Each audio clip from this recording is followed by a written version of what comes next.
नमस्कार बंधुरा एनएस किचेने आपनादेर आबारो एकबार स्वागत। आशा करी आपनारा सबाई खूब भालो आछेन। प्रतिबारेर मतो आबारो फिरे एसेछि नतुन रेसिपि निये। आर आजके निये चले एसेछि उच्छेर पकोड़ा। এই উচ্ছের পকোড়া গরম ভাতে জাস্ট অসাধারণ লাগে। একবার এই রেসিপিটা এইভাবে আপনারা তৈরি করবেন, আশা করি আপনাদের ভালো লাগবে। আর যদি ভালো লেগে থাকে লাইক শেয়ার করতে ভুলবেন এবং কমেন্ট বক্সে জানাবেন কেমন হয়েছে। আর নিত্য নতুন রেসিপি দেখার জন্য চ্যানেলটিকে সাবস্ক্রাইব করে দেওয়ার জন্য অনুরোধ রইল। তো ভিডিওটি স্কিপ না করে শুরু থেকে শেষ অবধি দেখতে থাকুন। উচ্ছের পকোড়া করার জন্য নিয়েছি উচ্ছে। দেখুন উচ্ছেগুলো কিন্তু গোল গোল করে কেটে নিতে হবে এইরকম। আর খুব বেশি মোটা কাটবেন না, একটু পাতলা পাতলা করেই কাটবেন, তাহলে ভাজাটা ভালোভাবে হবে। এরপরে একটা পাত্রে 1 কাপ মতো বেসন নিয়ে নিলাম আর হাফ কাপ গোবিন্দভোগ চালের গুঁড়ো নিয়ে নিয়েছি। এই গোবিন্দভোগ চালের গুঁড়োটা বাড়িতেই তৈরি করা। দিয়ে দিলাম স্বাদ মতো নুন, খুব সামান্য পরিমাণে হলুদ গুঁড়ো আর কিছুটা সামান্য পরিমাণে লঙ্কার গুঁড়ো। দিয়ে দিলাম কালো জিরে হাফ চামচ আর 1 চামচ পোস্ত দিয়ে দিলাম। একটা চামচে 3 ভাগের 1 ভাগ খাবার সোডা অ্যাড করলাম আর খুব সামান্য পরিমাণে স্বাদ মতো একটুখানি চিনি অ্যাড করলাম। এবার সব কিছু শুকনো উপকরণগুলো হাত দিয়ে ভালো করে মিশিয়ে নেব। একটু একটু জল দিয়ে বেসনটাকে ভালো করে মেখে নিতে হবে। একবারে বেশি জল দিয়ে ফেলে কিন্তু পাতলা হয়ে যাবে।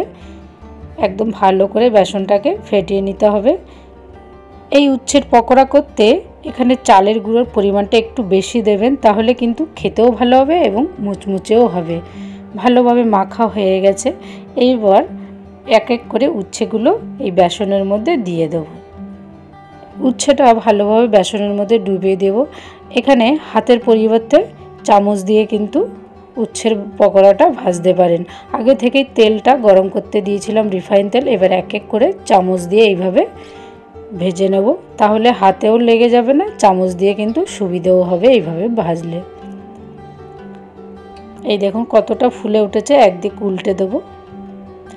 এই উচ্ছের পকোড়া ভাজার জন্য গ্যাসের আঁচ কিন্তু লো টু মিডিয়াম হিটে রাখবেন, তাহলে উচ্ছেটা কিন্তু ভালোভাবে ভাজাও হবে ভেতরে এবং খেতেও কিন্তু মুচমুচে হবে। ভালোভাবে লাল লাল করে এইভাবে ভেজে নিতে হবে। ভাজা হয়ে গেছে, এইবার একটা পাত্রে তুলে নেব। বাকি উচ্ছের পকোড়াগুলো ঠিক একইভাবে এইভাবে চামচ দিয়ে ভেজে নেব। এক এক করে সব দিয়ে দেব।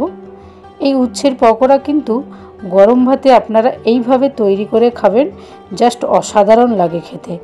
এই উচ্ছের পরিবর্তে আপনারা কিন্তু করলা দিয়েও এইভাবে পকোড়া করে বানিয়ে খেতে পারেন, দারুণ লাগে খেতে। আর কোনো রকম কিন্তু তেতোও লাগবে না এইভাবে পকোড়া করে ভেজে খেলে। এইগুলোও ভাজা হয়ে গেছে, ভালোভাবে তুলে নেব সবগুলো। তৈরি হয়ে গেল উচ্ছের পকোড়া বা বড়া বলুন। এবার একটা আমি ভেঙে দেখিয়ে দেবো কত সুন্দর মুচমুচে হয়েছে উচ্ছের পকোড়াটা।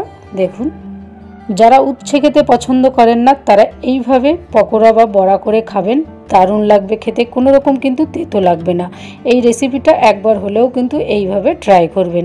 আশা করি আপনাদের ভালো লাগবে। আর ভালো লাগলে লাইক শেয়ার করতে ভুলবেন না এবং কমেন্ট বক্সে জানাবেন কেমন হয়েছে। আর নিত্য নতুন রেসিপি দেখার জন্য চ্যানেলটিকে সাবস্ক্রাইব করে দেওয়ার জন্য অনুরোধ রইল। সুস্থ থাকবেন, ভালো থাকবেন, ধন্যবাদ।